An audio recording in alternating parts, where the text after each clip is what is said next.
이번 장에서는 브랜드 레버리징을 공부하도록 하겠습니다. 목차로는 제1절에서 브랜드 레버리지로 7개의 지렛대, 레버리지라고 하는 의미가 지렛대라고 하는 의미를 갖는데 7개의 지렛대에 대한 설명을 하고, 두 번째는 레버리징을 설명하는 이론들에 대한 설명을 하도록 하겠습니다. 제2절에서는 원산지와 소매 채널을 공부하는데, 첫 번째는 원산지, 두 번째는 소매 채널이 되겠습니다. 제3절에서는 라이센싱과 공동 브랜딩에 대한 설명으로, 첫 번째는 라이센싱, 두 번째는 공동 브랜딩에 대한 학습을 하도록 하겠습니다. 제4절로는 이벤트와 스폰서십에 대한 공부를 하는데, 첫 번째는 이벤트, 두 번째는 스폰서십에 대한 공부를 하도록 하겠습니다. 제5절로는 보증에 대한 공부를 하는데, 유명인 보증과 제3자 보증에 대한 내용을 학습하도록 하겠습니다. 서론에 대한 이야기입니다. 우리가 강력한 브랜드 에쿼티를 우리가 구축하기 위해서는 브랜드와 관련된 주변 단서들을 사용해서 브랜드 스키마에 호의적인 노드를 첨가해서 브랜드에 대한 연상을 증폭시켜야 하는 겁니다. 켈러라고 하는 사람은 브랜드 에쿼티를 체계적으로 구축하기 위해서 2차적인 연상을 효과적으로 레버리지 해야 한다고 주장한 바 있습니다. 브랜드는 다른 연상을 지닌 다른 요인들과 결합해서 시너지와 동반 상승 효과 등 2차적인 연상을 창출해 낼 수 있는 겁니다. 해당 브랜드와 결합해서 시너지 효과를 낼 수 있는 원산지나 소매 채널, 공동 브랜딩, 라이선싱, 이벤트, 유명한 모델 등을 지렛대로 활용하면 브랜드 에쿼티를 극대화시킬 수 있습니다. 1절로 가서 브랜드 레버리지입니다. 그래서 첫 번째가 7개의 지렛대에 대한 이야기인데, 우리가 과거에 배운 바 있는 아르키메데스라고 하는 사람은 원의 둘레와 반지름의 비율을 정확히 계산한 사람으로 알려져 있습니다. 이 아르키메데스는 소위 지렛대 원리를 발견해서 역학 분야에서 크나큰 업적과, 나에게 있어서 발판과 적당한 지렛대만 준다고 하면 지구도 움직일 수 있다, 이런 유명한 말을 남긴 사람입니다. 이처럼 자신과 잘 어울리는 지렛대를 잘 활용한다고만 한다면 자신의 힘보다 수십, 수백 배의 효과를 가져올 수 있는 겁니다. 다음은 우리가 브랜드 레버리징이라고 하는 개념에 대해서 공부를 하도록 하겠습니다. 브랜드 레버리징이라고 하는 것은 특정한 브랜드가 보유하고 있는 이미지와 관련해서 주변 자산들 중에서 레버리지, 즉 레버를 잘 찾아서 그 힘을 증폭시키면 특정 브랜드의 잠재력을 극대화하는 것을 우리는 브랜드 레버리징이라는 말로 정의합니다. 그래서 우리가 이번 11장에서는 원산지, 소매 채널, 라이선싱, 공동 브랜딩, 이벤트, 스폰서십, 보증이라고 하는 7가지 대표적인 브랜드 지렛대에 대해서 학습하고자 합니다. 원산지와 소매 채널은 고정된 장소를 활용하는 것이고, 나머지 지렛대, 즉 라이선싱이나 공동 브랜딩이나 이벤트나 유명인 보증, 이런 것들은 사물이나 사람 등 모두 변화되는 요소들을 활용한 것이라고 구분할 수 있겠습니다. 우리가 브랜드 레버리징 전략을 보다 성공적으로 추진하기 위해서 3가지 요인을 고려해서 레버리지의 정도와 방향을 신중히 결정해야 할 겁니다. 그 중에 첫 번째는 기존 브랜드에 관한 소비자의 인지도와 선호도 그리고 기타 지식이 어느 정도인지를 파악하고 있어야 합니다. 만약 소비자가 우리 회사 브랜드와 제품 브랜드에 대해서 전혀 알지 못하고 인지도가 너무 낮다고 하면 레버리지 할 수 있는 충분한 지렛대를 찾기가 힘들 겁니다. 두 번째는 연상의 의미 전달력도 고려해야 하는데, 여기서 우리가 의미 전달력이라고 하는 것은 레버리지 대상이 우리 브랜드에 미치는 긍정적인 연상을 일컫습니다. 지렛대와 우리 브랜드의 관련성과 의미 전달성이 높을수록 레버리지 효과는 커질 수 있습니다. 우리 대전에 있는 소주 업체가 있죠. 린이라고 하는, 맥키스라고 하는 회사가 있는데, 그 회사에서 그 맥키스 린이라고 하는 소주의 에코티를 높이고자 클래식과 함께하는 그 린 소주라고 하는 이벤트를 개최하고 있는 걸로 알고 있습니다. 우리가 클래식이라고 하는 것은 고품격인데, 소주라고 하는 브랜드는 서민적이죠. 그래서 이 고품격 클래식과 서민적인 소주 브랜드가 어울리면 그 소주 브랜드의 레버리지 효과가 나올 수 있지만, 만약 고품격 클래식과 서민적인 소주 브랜드가 어울리지 않는다고 하면 그 고품격 클래식은 레버리지 효과를 낼 수 없는 겁니다. 세 번째, 연상의 전환 가능성을 고려해야 합니다. 레버리지 대상이 브랜드와 관련해서 연상의 전환 가능성이 높으면 높을수록 브랜드 레버리지 효과가 극대화될 수 있기 때문입니다.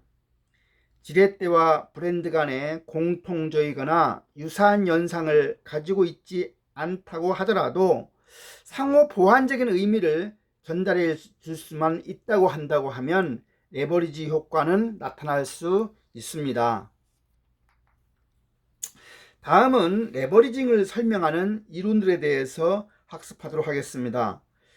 장소와 사물, 사람 등을 활용하는 브랜드 레버리지 전략은 브랜드 관련 모든 광고와 프로모션 활동에서 날로 확대되고 있습니다. 이러한 브랜드 레버리징 효과에 관해서 다음과 같은 세 가지 이론들이 있습니다. 그 하나하나를 살펴보도록 하겠습니다.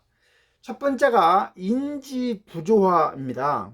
우리가 인지 부조화, 영어로 우리가 Cognitive Dissonance Theory라고 하는데, 소비자는 오랜 기간에 걸쳐서 특정 브랜드와 관련하여 태도와 믿음을 형성하게 됩니다.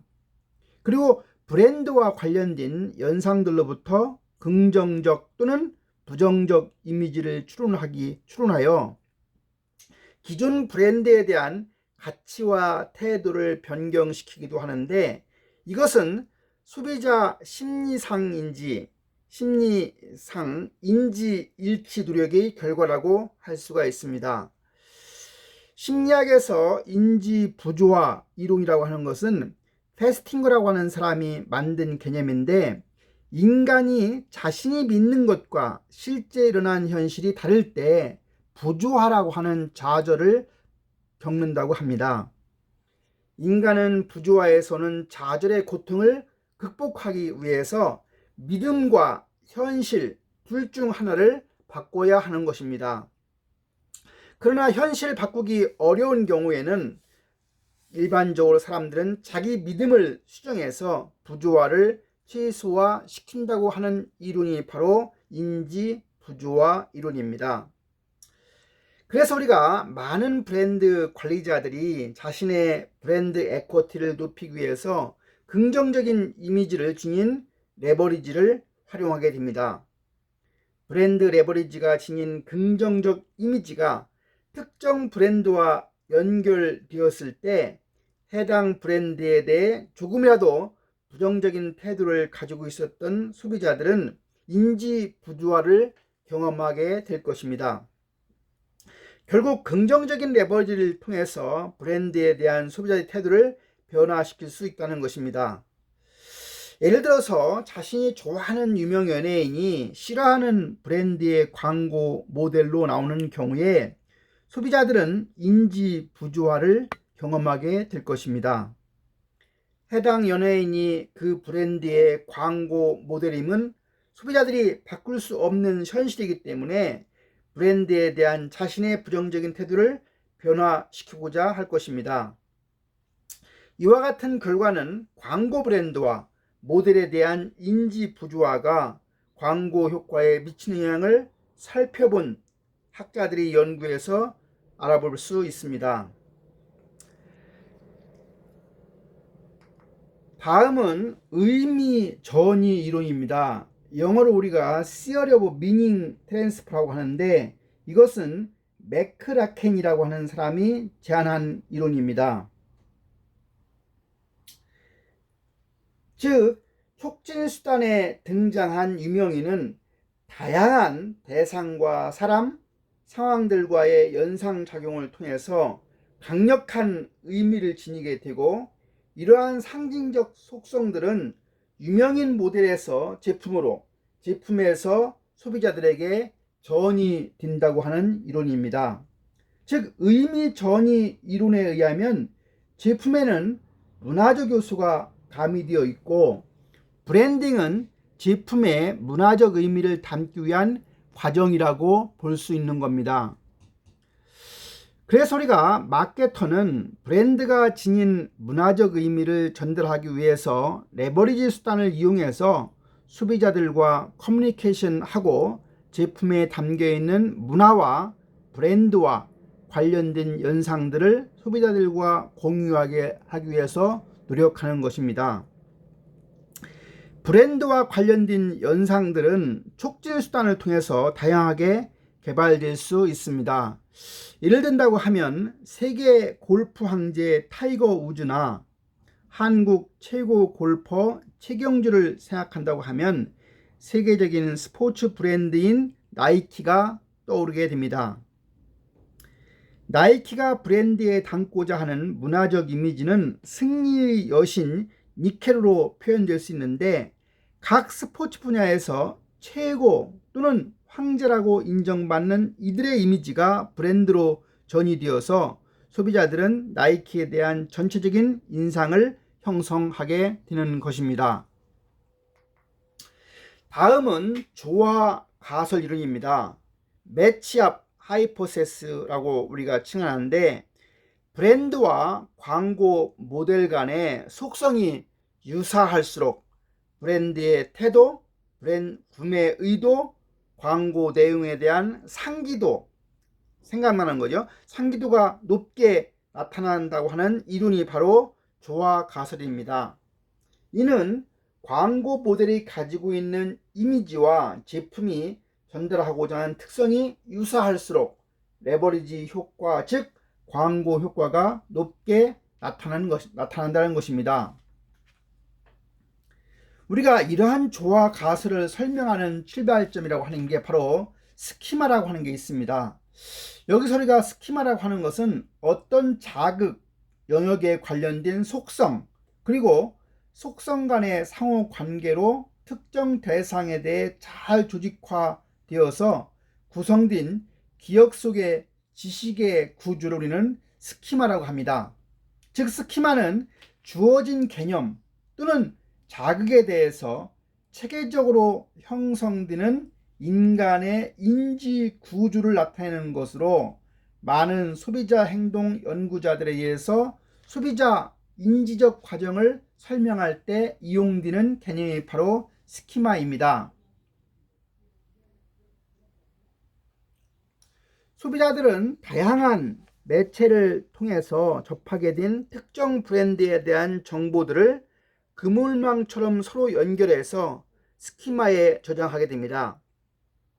특정 브랜드에 대해 형성된 스키마와 유사한 속성을 지닌 외부 자극에 대해서는 쉽게 받아들이고 브랜드와 외부 자극 모두 호의적으로 평가하게 되는 반면에 외부 자극이 스키마에 있는 브랜드 정보와 유사하지 않다고 하면 그 자극은 무시하게 됩니다. 현대자동차와 월드컵이라고 하는 이벤트의 이미지, 로레알 브랜드와 부산국제영화제의 이미지가 일치할수록 소비자가 이들 브랜드와의 관계를 더욱 강하고 깊은 것으로 인식하게 된다는 것을 실증적으로 보여준 연구 결과도 있습니다.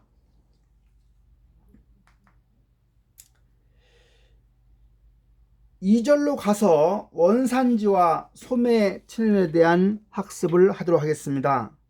첫 번째가 원산지입니다.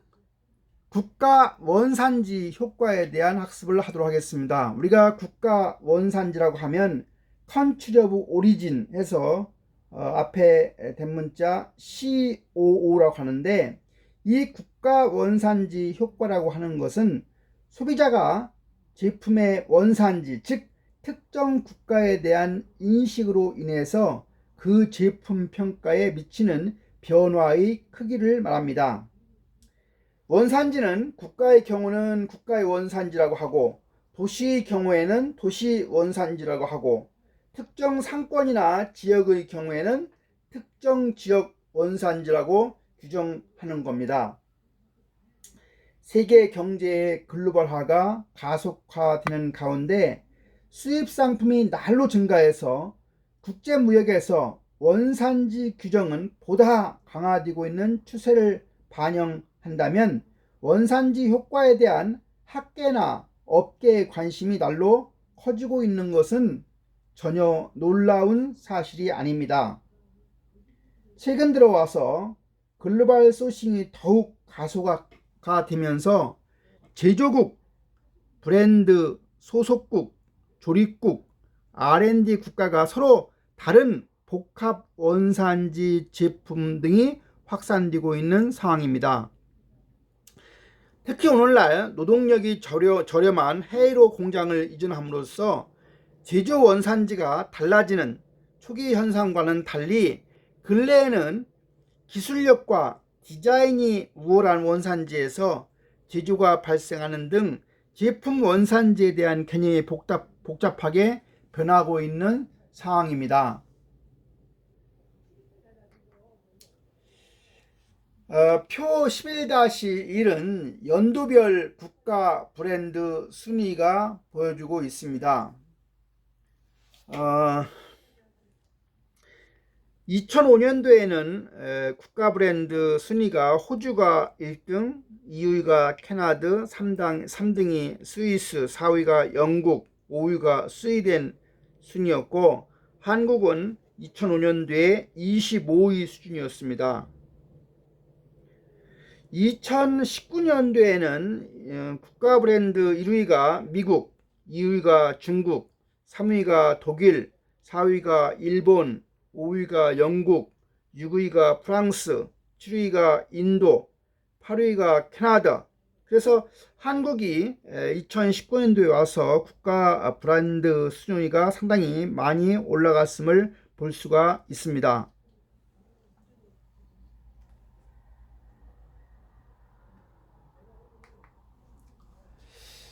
다음은 국가 원산지 효과에 대해서 그동안의 연구를 종합해 보면, 첫 번째는 특정 국가의 경제 발전과 제품 제조 기술의 수준, 그리고 평가 대상 국가 국민들에 대한 호감 정도가 특정 국가의 원산지 이미지를 결정하는 주요 요인이었습니다. 둘째는 기능적 제품군에서보다 상징적 제품과 경험적 제품군에서 원산지 효과의 중요성이 보다 커진다는 사실입니다. 세 번째는 일반적으로 브랜드 원산지 효과가 제품 제조국 원산지 효과보다는 더 큽니다. 따라서 해외 소비자들에게 글로벌 브랜드로 포지셔닝하게 되면 제조국가 원산지 효과는 미미해질 수가 있습니다. 네 번째는 국가 이미지를 개선하지 않으면 그 특정 국가에 소속한 기업 브랜드와 제품 브랜드의 이미지를 1등급 수준으로 향상시키는 데는 한계가 있다는 점입니다. 우리나라에서 화장품이 상당히 알려져 있는데 우리나라 기업 중에서 아모레 퍼시픽이라고 하는 화장품 업체는 1990년대 초에 글로벌 브랜드 전략을 추구하면서 중국과 프랑스에 현지 공장을 설립했고, 이를 바탕으로 2000년대 이후에는 글로벌 진출을 본격화하게 되었습니다.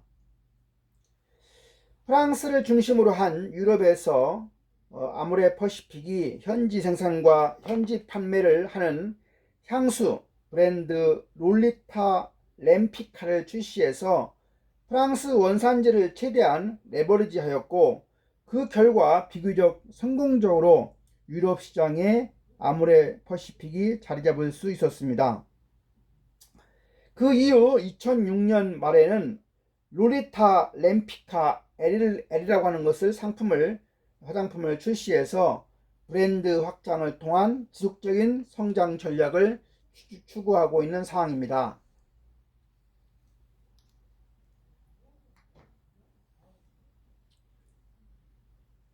다음은 원산지 효과의 전략적인 관리입니다.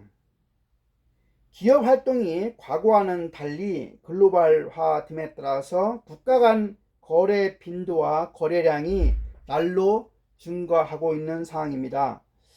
우리나라의 경우에도 특히 프리미엄 시장에서 프리미엄 브랜드와 수입 명품의 소비가 증가해서 국내 소비자의 원산지 효과가 업계나 학계 할 것 없이 매우 중요한 이슈로 오늘날 등장하였습니다.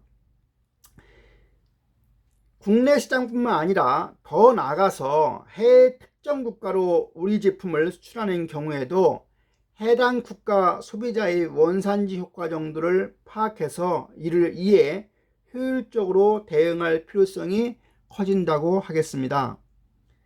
따라서 원산지 효과의 효율적인 관리는 이제 모든 마케터의 중요한 이슈로 부각되고 있는 실정이라고 하겠습니다. 따라서 특히 수입 원산지를 어떤 국가로 정할 것인지에 대한 의사결정과 원산지 효과의 득과 실을 계산하는 문제가 제기되고 있습니다.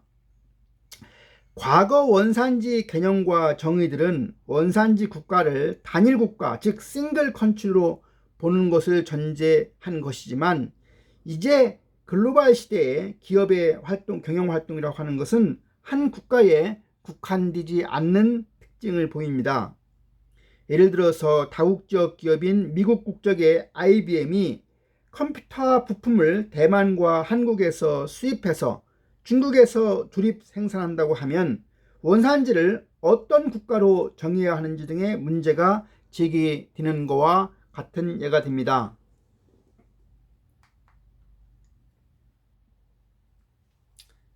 이에 대한 원산지와 제조 국가를 구분해서 사용해야 한다는 주장이 제기되고 있습니다.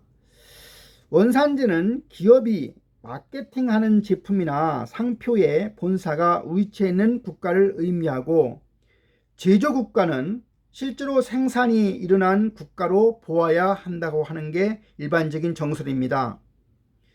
이러한 관점에서 본다고 하면 원산지는 소비자가 브랜드명을 추론할 수 있는 국가, 즉 본사 소재국을 의미하며, 제품 원산지나 제조 국가라고 하는 것은 실제로 제품이 최종적으로 제조된 국가를 의미하는 것으로 이해할 수 있습니다.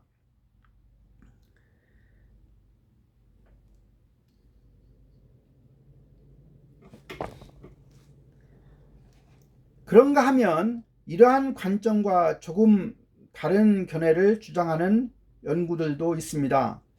만약 IBM이 멕시코에서 조립되고 소니가 싱가포르에서 조립되었다면 이들 국가가 메이드 인이 붙이기보다는 어셈블드 인 멕시코, 어셈블드 인 싱가포르를 붙이는 것이 보다 타당한 대안이라고 주장하는 사람도 있습니다. 이처럼 여러 국가와 원산지가 관련된 하이브리드 제품의 경우에 실제로 제품이 생산된 국가의 이미지도 중요하지만, 브랜드가 탄생한 국가의 이미지가 소비자들에게 보다 중요하기 때문에 브랜드가 속한 국가, 즉 브랜드 원산지의 개념을 사용하는 것이 더 타당하다는 주장이 보다 설득력을 갖는다고 하겠습니다.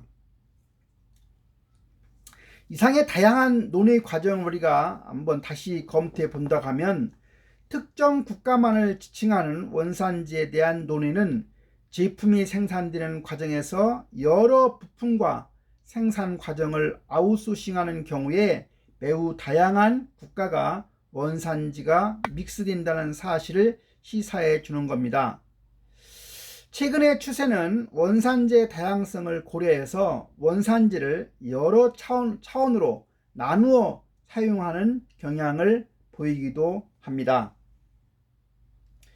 결론적으로 원산지 효과를 극대화하는 브랜드 전략을 개발하기 위해서는 원산지를 디자인 원산지, 생산 원산지, 부품 원산지 등으로 보다 세분화해서 타겟 국가별로 원산지 관리 전략을 차별화할 필요가 있다고 하겠습니다. 그리고 브랜드 네이밍에서도 해당 분야에서 소비자에게 가장 영향력이 큰 원산지 언어를 적극 활용할 필요가 있겠습니다. 향수나 화장품의 경우는 프랑스 브랜드 네임을, 패션 제품의 경우는 이탈리아나 일본 등의 원산지 언어를 적극 활용할 것입니다. 수고하셨습니다.